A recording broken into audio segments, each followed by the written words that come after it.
আসসালামু আলাইকুম ইয়া রাহমাতুল্লাহি ওয়া বারাকাতু। আমি আপনাদের আল্লাহ তাআলার অপার অনুগ্রহে বারিধারা বইটি থেকে সাদকা ও তার প্রভাব সম্পর্কে আলোচনা করব। হযরত মুহাম্মদ সাল্লাল্লাহু আলাইহি সাল্লাম বলেছেন, আমি তোমাদের দান খয়রাতের আদেশ দিচ্ছি। তার উদাহরণ হলো সেই ব্যক্তির ন্যায় যাকে শত্রুরা বন্দী করে তার ঘাড়ের সাথে হাত বেঁধে ফেলেছে এবং তাকে হত্যার জন্য বধ্যভূমিতে নিয়ে যাচ্ছে।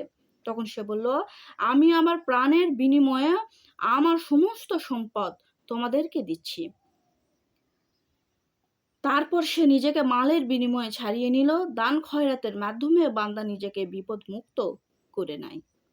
এটিও এমন হাদিস যা আমলের প্রতিক্রিয়া দলিল ও প্রমাণ।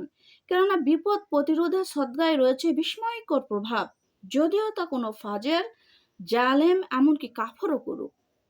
নিঃসন্দেহে আল্লাহ তাআলা এ সদগার ওসিলায় তার থেকে বিবিধ বালা মুসিবত দূর করে রাখেন।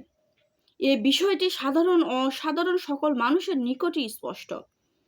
সকলে তা স্বীকার করে, কেননা এ ব্যাপারে সবাই অভিজ্ঞতা সম্পন্ন।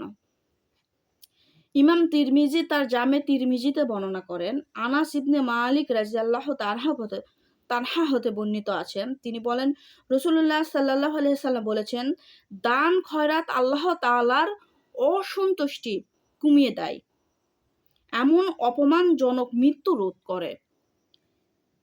পানি যেভাবে আগুনকে নিভিয়ে দেয়, তেমনি সদকা আল্লাহ তাআলার অসন্তুষ্টি কমিয়ে দেন, গুনাহর খাতা মিটিয়ে দেন।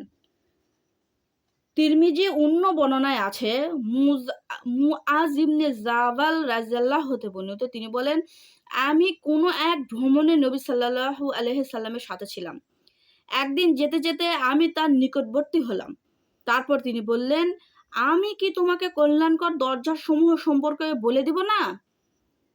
রোজা হলো ঢাল স্বরূপ, দান খয়রাত গুনাহ সমূহ বিলীন করে দেয়, যেমনি ভাবে পানি আগুনকে নিভিয়ে দেয়।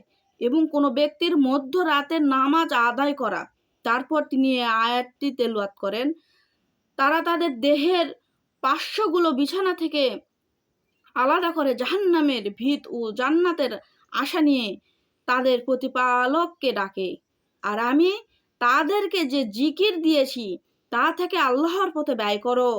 ইমাম বাইহাকি বর্ণনা করেন, হযরত আনাস রাদিয়াল্লাহু হতে বর্ণিত, তিনি বলেন, তোমরা সকাল সকাল বা দ্রুত সদকা করো, কেননা বিপদ সদগাকে অতিক্রম করতে পারে না।